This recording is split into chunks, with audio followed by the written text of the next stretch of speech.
is the contract number 2889755. May I have a motion to discuss this? So moved, Madam Chair. Okay, we brought this line item back from last week. There was a discrepancy in the amount budgeted and then the amount appropriated. Can someone speak to that contract? Yes. Madam Chair, I was informed that they did find the missing $500 in an existing... Really quick, can you state your name for the record? Yes, Betsy Palazola.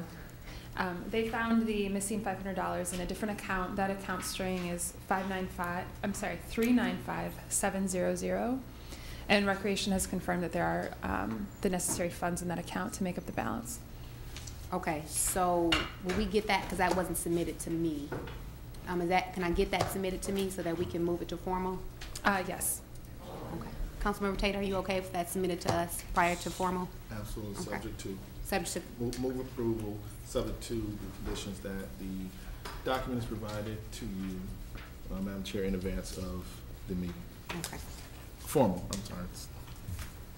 Thank you. Thank you. All right, so we're going to move this to formal, subject to the conditions that was stated by Councilmember Tate.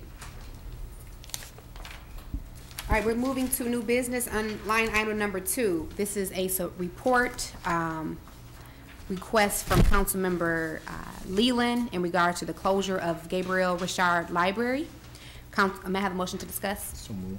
Okay, Councilmember Leland requested that the LPD review and report the closure of the library and the future of this historic structure. Can LPD please give us an update or just an overview of that report? Yes, my name is Kimba Brainin. I'm with LPD, and as you mentioned, we were asked to report on the closure and the future of the Gabriel Richard Library. In the fall of 2011, the Detroit Library Commission approved the closure of 4 branch libraries due to declining population values and changes in population density. And the Richard Library branch was one of those properties. A few years later, in 2013, the Detroit Library Commission attempted to list several of their surplus properties. They only received a bid from one listing agent. They therefore decided to go back, have the property appraised, and attempt to list it at a later date. But they have received interest in a group of local investors who may be looking into converting it to a daycare facility. So. Okay, thank you. Sure. Any questions at all? Councilmember? No. No, ma'am. Okay, I did get a chance to speak with Councilmember Leland. He is satisfied with the report. I think this was just out of concerns from constituents in his district that know that library is in his district, and they were just concerned about the future of the library. Yes. So, thank you for that report, and I can have a motion to file and receive the report. So moved. Okay, thank you. All right, moving to line item number 3 from the Recreation Department, petition number 183. This is a request to hold Communities Against Hunger Walkathon, Bikeathon at Palmer Park on September the 27th, 2014. May I please have a motion to discuss? So moved, Madam Chair. Thank you.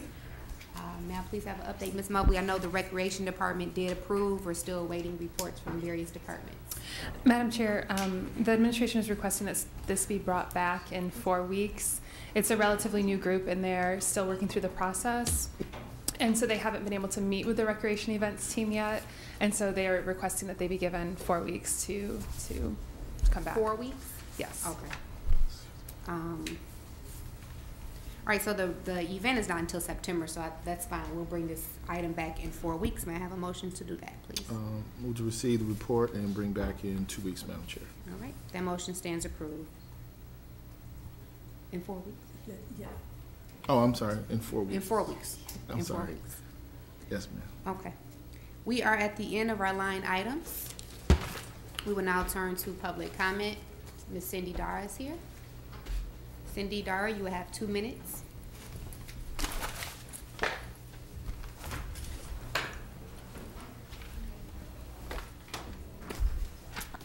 I just noticed that we're paying to Checkpoint bailout Lighthouse, and I thought the state would be paying for that. So that's one thing I'd like to know about. But also, I think in the charter, I couldn't find it just now again, but there's somewhere where we're not supposed to make contracts with people who owe us money. And also, I guess that according to Keith Hines, the planning department's not supposed to okay any plans with companies or individuals that owe us money. Well, on Tuesday, all new skating enthusiasts can go to Joe Louis Arena at 6 p.m. this coming Tuesday, because we're going to be holding a protest since the LH hasn't paid his water bill there. And I know that we have all these future agreements that you have given your tentative okay to. Yeah, so I just wondered what's happening and also I have the audit report, and I kept telling you to please read the audit. Well, the only thing they've audited so far is the parking violations. They're going to do the parking lots, but I don't know when they'll get around to doing the Joe Louis Arena parking lot. And there's about, I think, $9 million as a creditor in the bankruptcy. And the other question I have on the bankruptcy, I'm kind of a slow reader, but I finally got the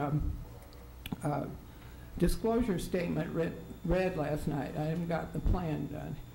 And it says that we owe the DDA. I've forgotten how much money it was, but I just wondered why we owe the city of Detroit owns the Downtown Development Corporation money, or authority, I guess, one of those wonderful authorities, why we owe money when I thought we were the ones that funded them, besides them taking our share of the taxes from Wayne County, the 40%. Now, I gave the website for the bankruptcy as 3382 is the docket number. That'll help you find that disclosure statement and plan of adjustment. Time's up, But Cindy. we're recommending that you vote no. Yeah, there's going to be a meeting for retirees on Monday at 12511 Woodward at Nandy's at 11 o'clock for all the pensioners at 11 a.m. Monday. And that's just south of Victor on the west side of the street, Nandy's. Thank And you. they're having a meeting right now. Thank you, Cindy. Thank you for coming. All right, that is the end of public comment. Just a quick question. Can you clarify why the city is paying a certain amount, the 30, I think it's a 34% in the, for the improvements? My impression is that this is from a grant program, but I'm not sure. But Okay. typically there's matches with state That's what I grants. thought. It was a matching fund. Okay.